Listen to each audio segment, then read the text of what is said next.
Hey guys, so just jumping right into this episode. If nothing else, I feel the one thing I can definitely say about this episode is that it pretty much gave us the ultimate perspective about Roger's death execution. I mean, obviously, we were pretty much told the basic details that he had contracted a disease, and in the end, he turned himself over to the Navy. But with this whole flashback, with this whole flashback, it's not pretty much only it's basically not only giving us so much more contextual details in order to go off of in terms of Roger's life and how he he had pretty much went about his pretty much journey in order to make it to the end of the Grand Line. But in in the end, Roger himself, he lived his life the way he wanted, and he also chose his death in the same manner. If he was going to die, he wanted to do it on his terms, no one else's. And honestly, for as uncomfortable as it might be to talk about, there's a lot about this episode that really reinforces the idea that the idea that is commonly shared among the One Piece community, that Luffy's journey and that of the Straw Hats will invariably end up the same way, that will invariably end pretty much in the same way it had for had for Roger and his crew.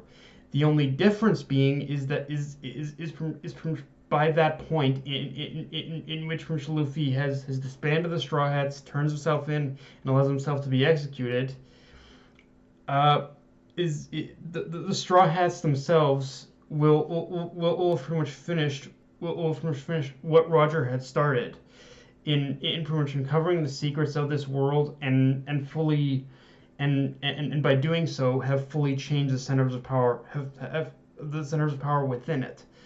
Which don't get me wrong, the Straw Hats honestly have pretty much done a lot of that already throughout this journey. Like just through the people they've met, the battles they've been in, they basically changed. It's through those battles that they've changed that they've kind of changed the course of the world, as it was. So that they've already made a lot of changes already, but pretty much because Luffy and his crew exist in this current time period, they're it's they'll pretty much have uncovered all the secrets, and pretty much and not only opened them up to the world, but pretty much changed the pretty much course of the pretty much course of history and the course of the world, in and given the world that final push it needs in order to change permanently. After all is said and done, all the changes that Luffy and his crew will make by uncovering the secrets of the Void Century and all that are permanent. There's pretty much no way that the government, the Navy, anyone can pretty much stop what is about to happen. The pretty much changes are coming, and it'll be interesting to see how the world adapts after the fact. I also like how this episode gave us a different perspective on Roger's final farewell to his crew, specifically seeing it from Rayleigh's perspective. Well, that to me was the best part of this episode, because it not only showed a genuine sense of mutual respect for each other, but just through seeing them, just through the simplest scenes of Rayleigh and Roger having sharing a bottle of sake together, just says so much with so little.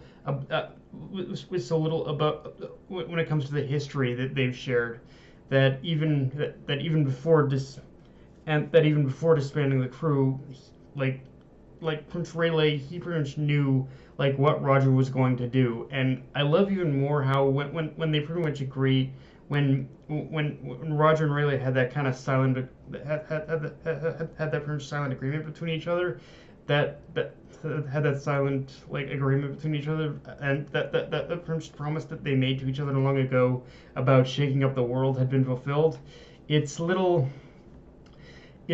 it's really it's really like in those moments where the emotion really felt genuine. And even if the Roger Pirates had acted too early, but as far as Roger and Rayleigh were concerned, they had pretty much done what they had set out to do.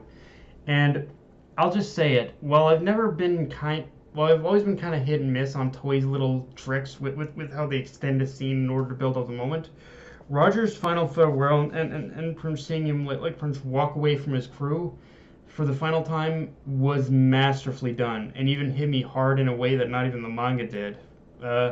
And obviously not helped either but either that the reunion between Odin and his family really twisted the emotional knife into me even further than Roger's farewell. So yeah, just overall just a very emotionally driven episode, frankly.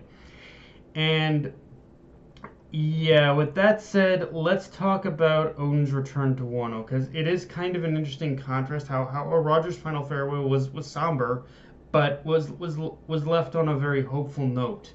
Whereas with Odin's return, it is largely happy. It is largely happy and hopeful, but as we all know, it's about to go to shit. On top of that, I also like how because of Wano's isolationism, Odin does have to deal with the repercussions of his absence, and even more so, the moment I talked about at the beginning of this flashback is coming up real quick. In fact, the moment I'm gonna talk about it, is pretty much in the preview. It's just at the very last second of it. And what I was talking about and I don't know how many people actually remember what I had said. I'll bring it up again next week. But what I had said in that moment is going to play it's going to come back full circle in next week's chapter. With that being said, there is something I really haven't praised this whole section of the story for enough in the anime, which is honestly how efficiently it's been paced. I mean, don't get me wrong, there are the usual tricks that Toei's used to pad out the pacing and everything, but just within 10 episodes, I think we've pretty much already covered like 80-85% of this flashback already. So yeah, I gotta give praise where it's due. This was probably like the best effort I've seen from Toei in how they've handled a flashback of this length before, and it's definitely showing more and more for me that in the moment, like when early in One Piece when the Reverie arc was airing, it is looking back, it does make me realize that Toei was right. And all the pretty much faults that we had with the Reverie arc, that it was a necessary sacrifice in order to make Wano stand out as much as it has right now. So yeah, in that sense, overall, it was an absolutely great. This was an absolutely great flashback and just how it was handled. Also, the back half of this chapter with Odin returning to Wano and learning about the atrocities that have been committed by under Kaido and Orochi really put into perspective exactly where he failed, as far as I'm concerned. Because the thing is, the one thing that's been proven throughout this flashback and getting to know Odin as a character is that Odin is a passionate person in terms of how he cares about his country, his family, and the people living in Wano. And it was that same passion that ultimately clouded his judgment and led to his downfall. Like it was that same passion that it was that passion that was basically driving the course of his actions.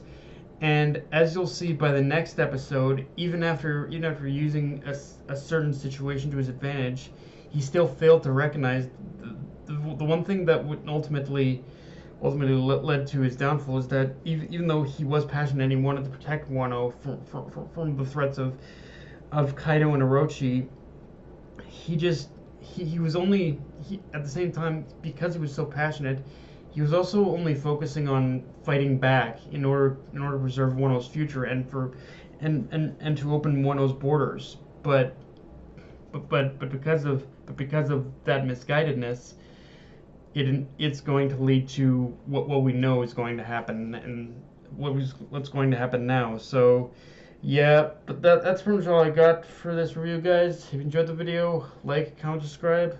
Follow me on Twitter, Facebook, and Lister Control. Death Knight of Anime, signing off. Later, guys.